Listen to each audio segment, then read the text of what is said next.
लाल भोपळा आपल्या आरोग्याच्या दृष्टीने खूप हितावह आहे. मुलांच्या डब्यासाठी आपण आज चटपटीत लाल भोपळ्याचे पराठे बनवणार आहोत. त्याच्यासाठी मी लाल भोपळा चांगला धुवून, सोलून, किसून थोडा वाफवून घेतलेला आहे.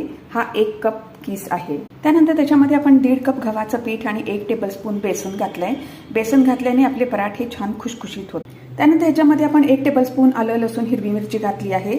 लाल मिरची पावडर, हळद, हिंग आणि चवीप्रमाणे मीठ घातलंय आणि धने जिरे पावडर घातली. आता मिक्स करू. थोडीशी कोथिंबीर घातली आहे. मिक्स केल्यानंतर आपण पीठ मळून घेतलं आहे.